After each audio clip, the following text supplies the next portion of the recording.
السلام عليكم. لاحظ معايا الفالف بلوك دي داخل عليها بورت بي وكمان بورت تي اللي هما الاثنين بورت اللي انا بتكلم عليهم فوق دول. ولاحظ ان هي راكب عليها مجموعه مختلفه من البلوف. اللي يهمني قوي ان هي راكب عليها 3 دايركشن كنترول فالفز. تمام كده، ادي الدايركشن كنترول فالفز وادي الريموز بتاعتهم. طيب انا دلوقتي عايز اسال سؤال، هل الدايركشن كنترول فالفز دي متوصله مع بعضها على التوالي ولا على التوازي؟ فتابع معايا ان شاء الله في الجزء النظري علشان خاطر نعرف ايه الفرق في التوصيل على التوالي وعلى التوازي لبلوف الدايركشن كنترول فالفز. عندنا ايه هنا بقى يا فندم؟ عندنا دايرتين، والدايرتين دول بساط جدا. انا مستعمل في كل دايره 2 دايركشن كنترول فالف، 3 بوزيشن و4 بورت. تمام. لاحظ عندك هنا في الدايره الاولانيه ان عندك هنا الفلو طلع من الترومبه، راح جاي داخل عندك على السنتر بوزيشن بتاع الدايركشن كنترول فالف الاولاني الا وهو تاندم سنتر، بحيث حضرتك ان البي مفتوحه على التي، فالفلو دخل عدى من جوه السنتر بوزيشن، راح جاي طالع للسنتر بوزيشن بتاع البيستم بتاع البلف الثاني، ومن ثم راح جاي عندك هنا رايح الى التانك. لاحظ عندك هنا ان كل دايركشن كنترول فالف محطوط عليه بيستون، وهذا البيستون عندك ليه انكلينيشن انجل ب 90 درجه، يعني البيسم ده عندك هنا واقف راسي، وده شايل 3 طن وده شايل 5 طن. بينما الدايره الثانيه انا هنا عملت ايه؟ اخدت الفلو بتاع الترومبه، عملت له عندك هنا برانشنج، راح للدايركشن كنترول فالف الاولاني اللي هو فيه كلوزد سنتر، والدايركشن كنترول فالف الثاني اللي هو برده فيه كلوزد سنتر، وكل فالف من دول بيخدم على اسطوانه، الاسطوانات دي ايضا راسيه، وده شايل 3 طن وده شايل 5 طن. طيب تعالى كده نعمل سيميوليشن ونشوف ايه اللي هيحصل في هذه الدوائر. احنا دلوقتي في انهي دايره يا فندم؟ احنا دلوقتي في الدايره اللي هي بتاعه توصيل الدايركشن كنترول فالف ان سيريز، يعني على التوالي. لاحظ معايا اول حاجه عندك هنا تمام في الوضع النورمال بوزيشن ان الفلو طالع من الترومبه، عدى من التاندم سنتر ده، تمام، دخل عندك على التاندم سنتر الثاني، راح جاي رايح الى التانك، فبالتالي عدد الضغط عندك هنا قاري تقريبا اللوسز اللي هي 2 بار. تمام. طيب حضرتك لو انت جيت مسكت البيستم ده مثلا، تقدر تعمل له اكستنشن وتقدر تعمل له ريتراكشن، وهو شايل عندك هنا الحمل هتلاقيه قاري تقريبا 55 بار. تاني مره ثانيه اهو، انا بعمل له ريتراكشن عادي واعمل له اكستنشن وهو شايل الحمل قاري كام يا فندم؟ 55 بار. يبقى اذا ال5 طن دول اترجموا عندي تحت هنا ب 55 بار. كذلك البيستون الثاني، تمام، اقدر برضو ان انا استعمله واعمل عمليه اكستنشن وريتراكشن. يعني ادي عندك هنا بيبتدي ان هو اكستنت، فشايل معاك ال 3 طن ب 40 بار، وفي عمليه ريتراكشن تمام الحمل بيساعد الترومبه، فبتلاقي عندك هنا الضغط نيرلي ان هو ايه، يقرب من الصفر، ما كانش بالماينس يعني. فدي الشغله اللي احنا بنتكلم فيها. طيب وبالتالي لو انا حضرتك بقى تمام عايز اعمل اكستنشن للاثنين بيستم دول، ولكنهم حضرتك ايه يا فندم؟ يبقوا سينكرونس مع بعض. تمام. يعني حضرتك انا محتاج البساتم بتاعتي دي تبتدي ان هي ايه، تفرد مع بعض ويتلم مع بعض. هل ينفع الكلام ده؟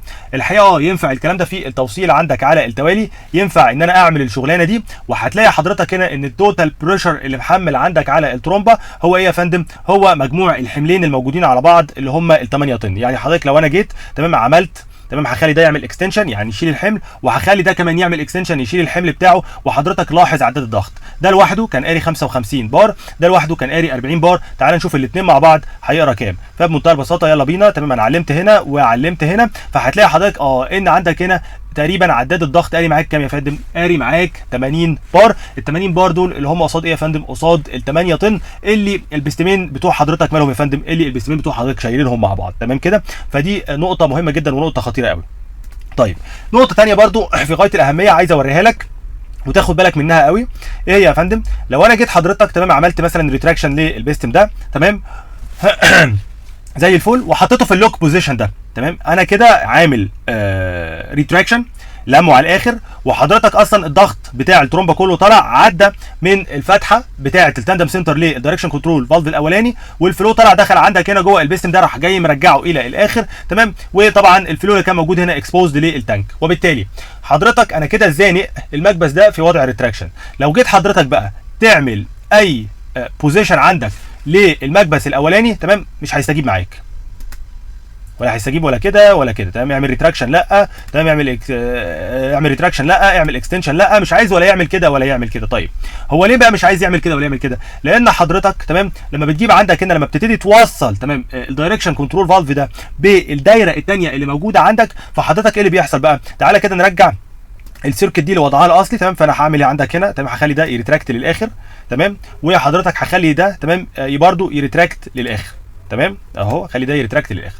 طيب خلي بالك معايا بقى، لما حضرتك تمام بتبتدي ان انت توصل الجزء ده من الدايره بالجزء ده من الدايره، فهتلاقي عندك هنا ان الفلو اللي طلع من المكبس ده تمام ابتدى ان هو تمام يمشي يعدي عندك هنا في البارالل بوزيشن، مشى في هذه الوصله، طلع عندك هنا في البارالل بوزيشن، دخل تمام ملى عندك الفراغ اللي قبل راس المكبس تمام في الجزء الثاني من الدايره. وبالتالي لازم حضرتك تبقى حاسب بدقه تمام ان كميه الزيت اللي هتطلع من هنا هي تمام هي اللي هتخش تملى ده وتجيب نهايه المشوار. فدي نقطه مهمه جدا، لازم حضرتك تبقى حاسب الاحجام تمام او الحجوم اللي موجوده عندك للزيوت. والله حضرتك هنا الزيت اللي هيطلع لازم حجمه يبقى هو تمام نفس حجم الزيت اللي هيخش عندك هنا، علشان خاطر تاخد تمام الاند ستروك من المكبس ده وتاخد الاند ستروك من المكبس ده. في حين حضرتك تمام ان انا مثلا لو انا مش حاسب الكلام ده، فهلاقي ايه اللي حاصل عندي هنا؟ هلاقي حضرتك لو انا مشيتها كده سلو موشن وجيت مثلا تقريبا في نفس الوقت رحت جاي مفعل ده ومفعل ده. طيب جميل جدا، الاثنين عندك هنا بيبتدوا ان هم يعملوا مشوار الاكستنشن بتاعهم، ولكن لاحظ معايا كده ان الزيت اللي طالع من هنا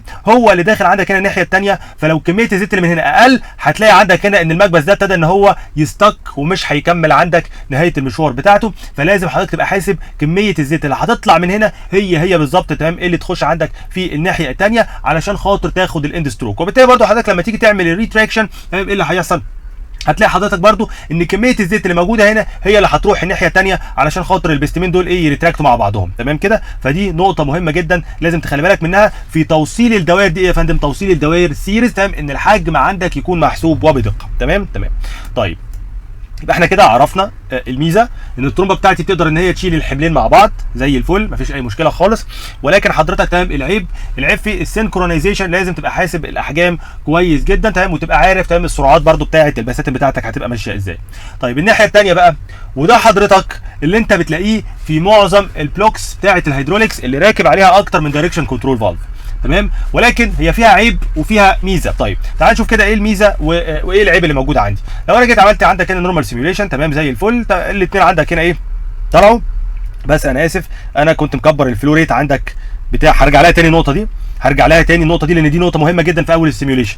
طيب حضرتك تعالى نعمل ريتراكشن لده تمام ونعمل ريتراكشن لده، فكله رجع وزي الفل. نجيب عندك هنا السنتر بوزيشن والسنتر بوزيشن. طيب ده حضرتك تمام يقدر ان هو يشيل ال3 طن بتوعه زي الفل، فتقريبا جايبين معاك 40 بار تمام، ويقدر ان هو يريتراكت عادي جدا مفيش اي مشكله خالص تمام. يبقى ده يقدر يعمل اكستنشن وريتراكشن عادي جدا. برده عندك هنا نفس الكلام، ده يقدر ان هو يكستند تشيل ال 65 بار بتوعه اللي هم ال5 طن يعني، ويقدر ان هو يريتراكت عادي جدا، كل واحد شغال لوحده زي الفل. طيب لو انا حضرتك تمام عملت لوك لاحد البساتم، هل الثاني يشتغل؟ تعال نشوف. هو حضرتك ده تمام انت محتاج تعمل له ايه؟ محتاج ان انا اعمل له عمليه اكستنشن تمام. فاذا تقدر تعمل له اكستنشن، اقدر اعمل له اكستنشن على الرغم من ان الثاني يا فندم على الرغم من ان الثاني عامل لوك تمام وانا زنقه في هذا البوزيشن. فوصل عندك هنا الثاني ده عامل لوك وانا زنقه في هذا البوزيشن تمام، ولكن حضرتك تمام انا اقدر ان انا اشغل البستم الثاني مفيش اي مشكله خالص. فالعيب ده كان موجود عندك في التصميم الثاني، انما هنا تمام احنا تلاشينا هذا العيب، فاذا كل واحد سيبريت شغال مع بعضه زي الفل. ولكن بقى تمام بيظهر عندك عيب تمام في هذا النوع من الدوائر. ايه العيب اللي موجود عندي؟ تعالى نعمل لده ريتراكشن كده نرجعه تمام، وتعالى تمام نخلي الاثنين في الكلوز سنتر، وتعالى تمام اعمل لحضرتك ايه؟ اعمل لحضرتك السلو موشن، وتعالى تمام اكتف الاثنين مع بعض بحيث ان انا عايز اشغل الاثنين سينكرونس تمام. ادي ده وده مع بعض كده انا هشغل الاثنين سينكرونس. لاحظ ايه اللي بيحصل عندك هنا حضرتك؟ اللي بيحصل عندي هنا بمنتهى البساطه ان الحمل الاولاني تمام هو بس اللي بيعمل اكستنشن، والترومبه عندك هنا محمله 40 بار بس، بينما الحمل الثاني مريح مفيش تمام، مش بيحصل عندك هنا اي حاجه. وانس ان عندك هنا ده وصل لنهايه المشوار، بيبتدي ان ده يعلى معاك تمام لحد كام يا فندم؟ لحد 65 بار، ويبتدي ان هو يكستنت معاك. يبقى اذا هنا في مشكله كبيره جدا، ان حضرتك الفلو بتاع الترومبه ابتدى عندك هنا ان هو ياكيوميليت في المكبس الاولاني تمام، فوصل ان هو عندك هنا وصل لضغط زق الحمل اللي هو ال 40 بار، فاذا لقى حيز ان هو يخش فيه، وبالتالي ده هيفضل عطلان. ليه؟ لان كل الفلو اللي عندك هنا طالع داخل فين يا فندم؟ داخل عندك في الحيز اللي هو بيتمدد والحجم اللي هو بيتملى، فاذا الفلو عنده فرصه ان هو يملى حجم ما لحد عندك هنا ما يبتدي الحجم ده كله ان هو يتملى، فهيحصل بعد كده اكيوميليشن للبريشر تمام، ويبتدي ان هو يوصل لل 65 بار، وبعد كده يبتدي ان هو عندك هنا يملى تمام الفراغ بتاع البيستم الثاني، ويبتدي ان هو يزق ويشيل الحمل معاه. فاذا حضرتك انت كده عندك هنا في عمليه ايه؟ في عمليه سيكونس. يبقى انا بعمل ده تمام، فمش هقدر اعمل الضغط العالي الثاني. الله، طب ما دي كده هتضايقني. طيب احنا بنحل بقى المشكله دي ازاي في توصيل الدايركشن كنترول فالف؟ انا عايز اخد الميزه تمام اللي فاتت ان انا بحرك كل واحد لوحده، ان انا حضرتك ما بقدرش تمام اعمل لوك لبيستم من البساتم فبالتالي اعطل الباقيين، لا تمام. فدي انا ميزه، انا عايز افضل ان انا اخد الميزه، وكمان اخد الميزه ان انا اعمل الاثنين مع بعض. صحيح مش هاخد الميزه الثانيه دي بنسبه 100%، ولكن دايما بتلاقي يا فندم، دايما بتلاقي ان البلوكات بتاعه الهيدروليكس اللي هي شغاله عندك بقى على فلو ريتس عاليه، بتلاقي ان هي بيخدم عليها اكتر من ترومبه، بتلاقي ان هو ايه بيخدم عليها اكتر من ترومبه. وبالتالي حضرتك تمام لو انت عايز تعمل تمام، حضرتك لو انت عايز تعمل الحركتين مع بعض في نفس الحركه، ببتدي ان انا اعمل ايه بقى؟ والله هخلي ار بي ام الانجن عندك هنا عالي، تمام كده، مفيش طبعا 5000، يعني ممكن مثلا نعملوه كام؟ 2000 ونص مثلا، 3000 بالكتير قوي.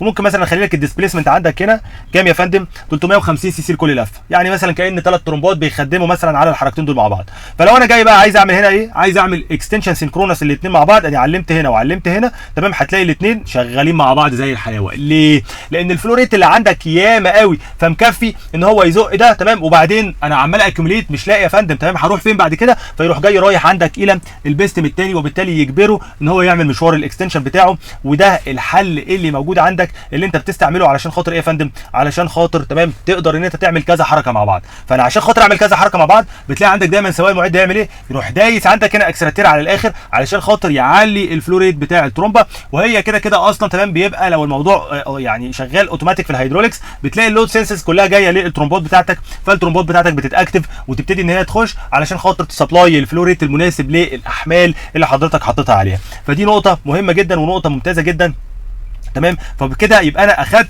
الحسنتين اللي موجودين عندي هنا في السيستم ده، ان انا ما بعملش لوك البيستم وبالتالي اخسر الثاني. طبعا الكلام ده مش بيحصل، عادي تشتغل ده لوحده وده لوحده، الدنيا جميله وزي الفل. الحاجه الثانيه اللي انت خدتها ان انت لما بتزود الفلو ريت بتقدر ان انت تمام تحصل على الحركتين مع بعض سينكرونس. لما بتزود الفلو ريت ان انت تدخل ترومبات مساعده معاك، فبتقدر حضرتك ان انت تاخد الحركتين مع بعض ايه سينكرونس، تمام كده. طيب في نهايه الفيديو ده اتمنى تكون استفدت، ان شاء الله باذن الرحمن اقابلك في فيديوهات ثانيه. استودعكم الله والسلام عليكم ورحمه الله وبركاته.